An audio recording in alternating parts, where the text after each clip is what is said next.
When Chris Harvey was hospitalized, his daughter sent her son Peter to check on him and make sure his house was ready for him to return. But Peter and his wife had another idea. Chris returned to see his home dilapidated, then heard something shocking from his grandson. "Dad, don't worry. I'm going to work something out, but I can't visit you at all because I don't have any more PTO at work," Angelina told her father, 87-year-old Chris Harvey, when he called her from the hospital. He had called 911 after a heart episode, thinking it might be more serious, but the doctors said they had to run more tests, and there were several things they needed to check before he could return home. He called his daughter, who lived in Miami, asking if she could come home to Austin, Texas, and help him out. But she couldn't. Darling, I think the doctors are just worried about my health at my age, and they'll tell me more soon enough," he mumbled, holding his cell phone to his ear while in his hospital bed. "Hannah, calm down. It's fine. It just messes with our plans for a bit," he placated. Plans? Eventually, they hung up, and the doctors asked Chris to remain in the hospital for a few days while they checked everything and decided what he needed for treatment. "You need to go to Austin and check on your grandfather. He's all alone," Angelina insisted to her son Peter. "I don't know if I can, Mom," he responded. They were speaking on the phone, and Angelina would not take no for an answer. "Peter, you need to be there for your grandfather. Who knows how long he's going to live after this, especially if his heart starts failing. And you're his only grandson, remember that," Angelina tried to convince him. "He always said you would inherit his house and his things when he passes. Maybe you should check the house and see what repairs it might need, so he can live comfortably for however long he has left. And it's a great time to bond with him too." Peter was quiet for a second, and his mother thought he might have hung up. But he finally answered in a strange tone. I'll go. Hannah will go with me. I think I can ask for some time off work since I haven't taken a vacation in a long time." "Good. Thank you, son. My work wouldn't budge, but I trust you to help your grandpa as best you can." "I love you, dear," she continued, relieved that her father would not be alone after he gets discharged from the hospital. "I love you too, Mom. Bye." Unfortunately, Angelina had no idea what her son was honestly thinking. A few days passed, and the doctors finally prescribed Chris several medications after checking his test results. They released him from the hospital, warning him not to strain himself because he had to be careful with his health even after getting better. Chris nodded at all their explanations, but he was not paying that much attention. He was worried because Angelina didn't call the day before, and she told him that Peter was coming to stay with him. He didn't have his grandson's phone number, but he hoped to see him at the house, so he took a cab from the hospital to his home. He was surprised to discover some furniture on his front lawn and recognized it as his own. Moreover, his door was slightly ajar, but he remembered that the paramedics who took him to the hospital had shut it completely. What was going on? But the most shocking thing happened when he entered. The entire house was empty. The paintings on his walls, his military memorabilia, his credenza, the kitchen table and chairs, everything he didn't see outside, they were all gone. There were several plastic sheets in some areas, as if someone was painting or doing some construction on a house. "Hello?" He called out to the completely empty space and heard footsteps coming from a hallway where the bedrooms were. "Grandpa?" Peter asked, confused at seeing him. But Chris didn't pay any attention to that reaction. He breathed a sigh of relief. "Peter, oh, thank God. I thought someone had broken in and taken everything I owned. What is happening here, my dear boy?" He asked his grandson and approached to give him a tight, manly hug. "Oh, well, yes. No one broke in," Peter mumbled, pursing his lips but returning the hug. Finally, Chris realized that he was acting strangely. "What's going on then?" Well, we actually wanted to surprise you," he started. "We?" "Yes, Hannah and I. She's here," Peter revealed and turned towards the hallway to call his wife. "Honey." "What?" She came out, and her eyes widened when she spotted Chris. Mr. Harvey. Hello there." "Oh, dear. It's so nice to see you. I haven't seen you since the wedding." Chris smiled at his grandson's wife and kissed her on the cheek. So tell me, what's going on with my house? Peter and Hannah exchanged a weird, quick, side-eyed look, but Peter answered first. We wanted to remodel it before you left the hospital. It was in serious need of some TLC, and we hoped this would make you feel better, but you're out sooner than we expected. Chris smiled widely at the two young people in his living room, thinking how thoughtful they were. That's wonderful. Although I hope you guys are not spending much money. Oh no, don't worry. I know a guy, Hannah chimed in, placing her hands in her pockets. Her grin was awkward, but the older man didn't notice. Cool. What about my stuff? Where are they? They're currently in storage, except a few things we want to replace as a gift. Those are outside waiting to be picked up by the garbage men.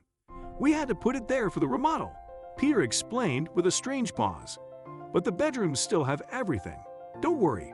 We'll be able to sleep well at night. Thank you. Thank you so much, my boy.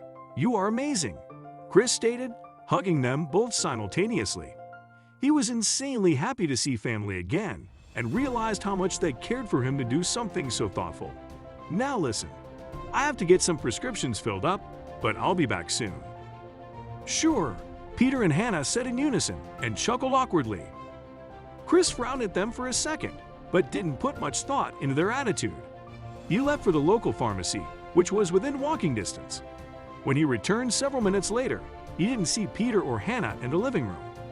He heard their voices coming from Angelina's old bedroom and approached to ask them what they wanted for dinner. But something Hannah said stopped him in his tracks. What are we going to do, you idiot? She insulted her husband, and Chris had never heard her speak to him that way. Hannah, calm down. It's fine. It just messes with our plans for a bit, he soothed. Plans? A bit? You told me he was dying, and this was going to be our house. That's why we're spending all this money on it. You think I was going to dip into my money and help fix someone else's house when we still live on rent? Hannah questioned, almost mockingly. Chris' eyes widened, and his hand flew to his mouth so that no sound would come out. He wanted to listen to the rest of the conversation. Hannah, it's fine. The house will be mine one day or another, and he has tons of money saved up. Just think of it as an investment, Peter assured, frustration dripping into his voice. But Hannah was outright angry. No, we are not going to spend another dime, and I don't care about him. Tomorrow, we're getting on a plane and going home. This was a waste of time. We can't leave this house like this. Yes, we can, and we will. That's final. She screamed at Peter, and Chris finally had enough. He went back to the front door, pretending he had just arrived from the pharmacy. I wanted to thank them for all the work they've done on my house, because I'm going to enjoy it for the rest of my life. He called out to them, and they both acted like nothing was wrong. They talked about what to make for dinner and were completely pleasant around Chris, but he now knew the truth, and it was time to teach them a harsh lesson. They were eating spaghetti and meatballs, one of Peter's favorite meals, on the empty living room floor when Chris finally cleared his throat and spoke up. Peter, I wanted to talk to you about something important, he began, and noted how Peter and Hannah perked up for some reason. I've been thinking about moving into a nursing home permanently. I don't want another emergency to happen while I'm alone here. I think it's the right choice, and I think you two should have the house. Peter and Hannah's jaws dropped, and they looked at each other in delight. Are you serious? His grandson asked, clearly delighted. Yes, I'm serious. Thank you, Grandpa. This is an honor. We're going to get this house looking so good, Peter finally said, and Hannah echoed his gratitude. Over the next few weeks, Peter and Hannah remodeled the house as best they could. They had actually saved a few things that belonged to Chris in storage, but they got rid of some old stuff, and he acted like that was fine, but it wasn't. Finally, the house was done, and Chris suggested having a housewarming party. He told Peter and Hannah that he was moving into the nursing home soon, and they should start preparing to live there permanently. They were excited and decided to invite a few friends who flew from Miami to Texas. Everything was terrific for a while. They chatted, they ate. It was a merry party. Chris had been pretending all along until he got up from the table and called everyone's attention. I would like to make a toast to my grandson and his lovely wife. The older man began. and everyone present cheered quickly, while the couple hugged as they looked at Chris. I wanted to thank them for all the work they'd done on my house, because I'm going to enjoy it for the rest of my life. Because the couple's friends were under the impression that Chris was moving out, Chris's toast surprised them. Meanwhile, Peter and Hannah were stunned, confusion registering on their faces. Did you know they came here under the impression that I was going to die soon? They remodeled the entire house, gave away some of my things, and started working on it thinking it was already their own. And when I returned from the hospital, which they didn't expect, they were going to just up and leave me here with a half-remodeled, empty house. He told all the guests, who started to notice how awkward the night was turning out to be. "Grandpa, why don't we speak privately for a second?" Peter suggested, but Chris shook his head. "No need. I've heard you two speaking that day. So you two came here, telling your mother you were going to take care of me, but decided to take this house as your own instead." "Well, that's never going to happen, Peter. I already revised my will.